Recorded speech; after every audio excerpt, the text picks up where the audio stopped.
ang pagdating ng kinatatakutan ng lahat na si Venerable here.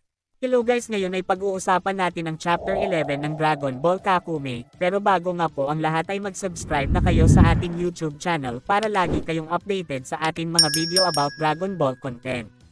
Ngunit bago ang lahat ay mag-intro na muna tayo.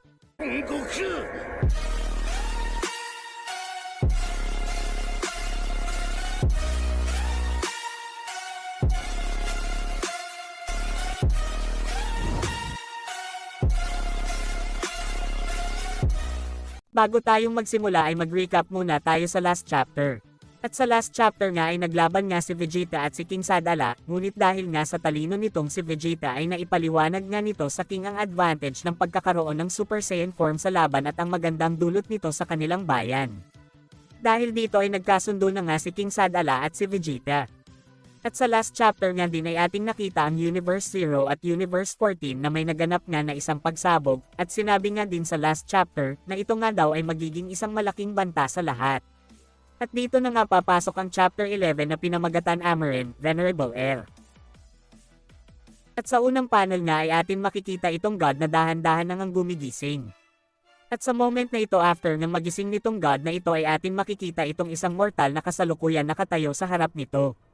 Salita nga dito ang mortal at sinabi nito na hindi nga daw niya alam kung ano ang nangyari, at para nga daw siya ay nagkaroon ng memory gap, kaya tinanong nga dito ng mortal itong God kung alam daw nito ang mga nangyari. Ang pangalan nga pala ng God na ito ay Venerable here. Dagdag pa dito ng mortal na nagising nga daw siya kanina bago magising itong si God Venerable Air ay bigla nga daw nag-block ang pinto, pero ito nga daw ay primal spell lang, at kaya nga daw niya itong gawa ng paraan kasi nga isa daw siyang wizard. Salita naman dito si Venerable here at sinabi nito nasaan nga daw si Salaga, dito nga ay agad nang sinamahan ng mortal si Venerable here sa labas ng kwarto na ito at nakita nga nila dito ang napakadaming bundok at may isang liwanag na parang bilog, at sila nga ay kasalukuyan nasa planetang Bread. Salita nga dito ang mortal at sinabi nito na siya nga din daw ay nagulat din kanina nang makita niya ang paligid dito. Pero sa moment na ito ay nagulat nga sila nang makita nila itong si Salaga kung saan ay ang dami nga nitong tama sa katawan. Salita nga dito si Venerable here at sinabi nito na anong klaseng outfit nga daw yan.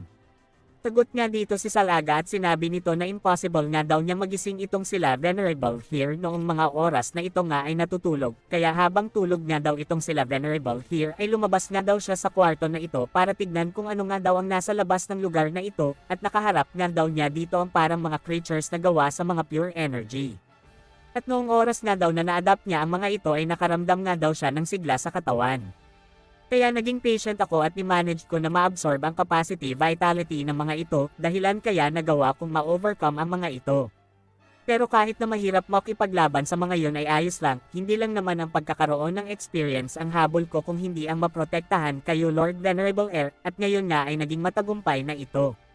Pero ilang segundo nga lang ay nihil ng wizard na kasama nila Venerable here itong si Salaga, dahilan kaya nga bumalik na naman sa ayos ang katawan nito.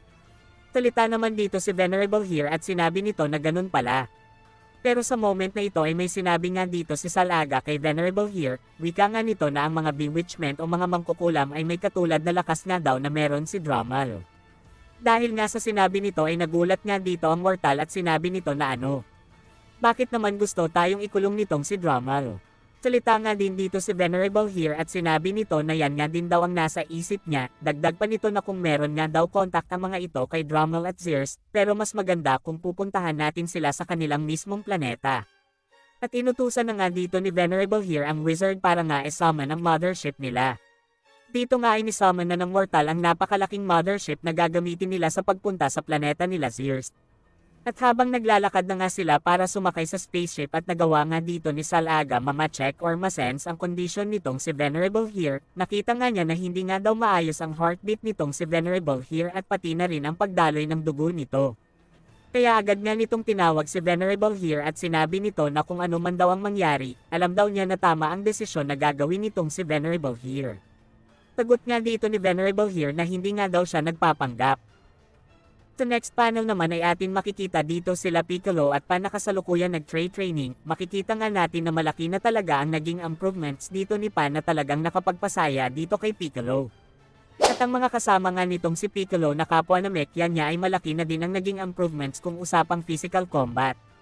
Ang next na nga nilang gagawin ay ang e-train ng kanilang utak sa pamamagitan ng pagpapalawak ng kaalaman ng mga ito. At mga kasama nga ni Piccolo ay hindi maintindihan ang mga sinasabi dito ni Piccolo. Dito nga ay sinabi na ni Piccolo na hindi nga lang daw siya ang namekyan sa planetang ito, matatagpuan niya daw ang mga ito sa pinakamataas na lugar ng planetang ito. At ito nga daw ang taong nirerespeto niya sa lahat. Sa next panel naman ay napunta ang scene dito kan The Venerable here kung saan ay kasalukuyan nang ang nasa Universe 14 ang mga ito at sila nga ay bumaba na sa point na ito. Dito nga ay tinatawag ng mortal sila Drommel at Zeus ngunit wala nga sa kanilang nagre-respond kaya napagpasyahan dito ni Salaga na tignan na muna ang buong paligid dito. Habang si Salaga ay abala sa pagtingin sa lugar na ito ay gumamit nga si Venerable Air ng isang technique kung saan ay parang niskan nga nito ang buong planeta para malaman niya kung may mga mortal ba dito at gods. Pero wala nga siyang na-sense dito. Si Salaga nga ay nagtaka dito kay Venerable here kasi kaya daw pala nitong gumamit ng technique kahit na nabura nga daw ang memories nito dahil nga sa pag-release ni Venerable Air ng technique na yun ay napansin niya dito ang isang psychic beacon kaya nga napagpasyahan nitong puntahan yun ng mag-isa. Tinabihan nga niya sila Salaga na wag daw munang sumama ang mga ito sa kanya. Si Salaga naman ay nakapagpasya na siya na nga daw muna ang magiging lookout dito in case nga daw na may mangyaring masama na agad naman sinanayunan dito ni Venerable Air. Sa moment na nga na ito ay nakapunta na nga si Venerable here sa PB at ito nga ay pumasok na sa loob ng portal. Sila Salaga naman ay nasa bandang malayong distansya kung saan ay tanaw pa nga nila itong si Venerable here at sinabi nga dito ni Salaga na ang mga pillars nga daw ay pumupunta ng magkakasama dyan para lang buksan ang magic door na yan. Salita naman dito ang mortal at sinabi nito kay Salaga na sa tingin daw ba nito makakapasok itong si Venerable here dyan. Ngunit ilang minuto nga lang ay bigla nang ang naglaho dito si Venerable here na talagang kinagulat dito ng dalawa. Sinasabi nga dito ng mortal na baka nga daw trap yun pinasukan nitong si Venerable here at binabalak nga dito ng mortal na hanapin na agad nila ito.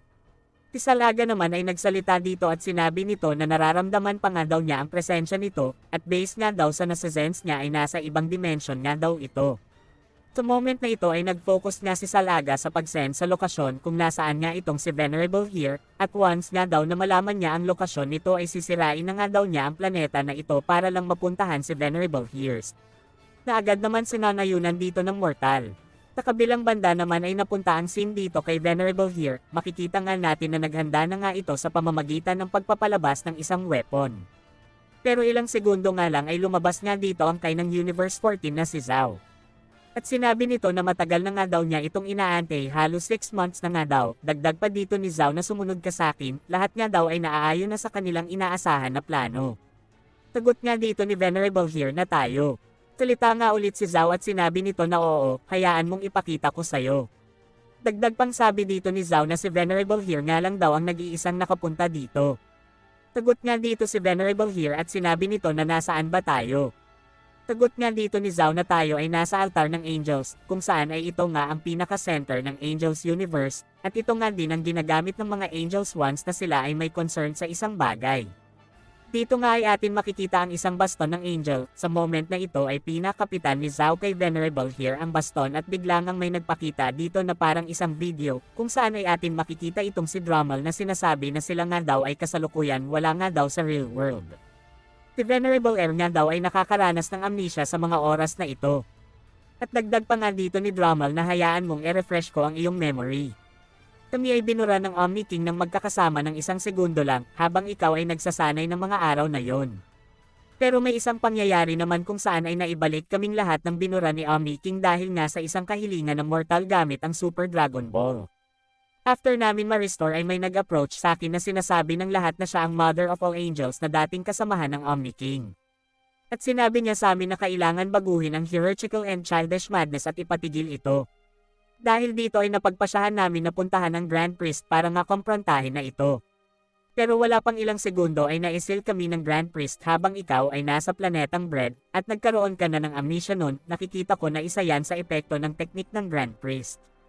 Sa moment na nga na ito ay sinabi ni Drommel na ibabalik ko na lahat ng memories mo at dito nga ay nirelease na ni Drommel ang teknik kung saan ay may ibalik na nga lahat ng memories nitong si Venerable here. Dito nga ay atin makikita na dahan-dahan nang naalala ni Venerable Hears ang lahat. After nga nito ay sinabi nga ni Drummel na kung sa point na ito ay tagumpay akong maibalik ang memories mo ay mabuti, bago kami ma-stop dito dahil sa sealing technique ng Grand Priest ay nagawa nga ni Zeus na ibalik dyan sa lokasyon kung nasaan ka ang baston nito para nga magawa natin ang plano na ito. Pagkatapos ng lahat ng ito ay hindi ko na magagawa ang trabaho ko kasi nga limitado lang talaga ang oras natin, pero sasabihin ko lang sa'yo na gawin mo ang trabaho mo, marami ka pang oras para matapos ang trabaho na meron ka ngayon. At magagawa mo ito ng mas madali kasi ikaw na ang magiging bagong God of Destruction ng Universe 14. At after ngang masabi ni Drummel ang mga kataga na yon ay bigla nang naumapo ang lakas dito ni Venerable at siya na nga ang officially God of Destruction ng Universe 14. Dito na nga natapos ang Chapter 11 ng Dragon Ball Kakome. Huwag niyong kalimutan mag-subscribe guys, salamat!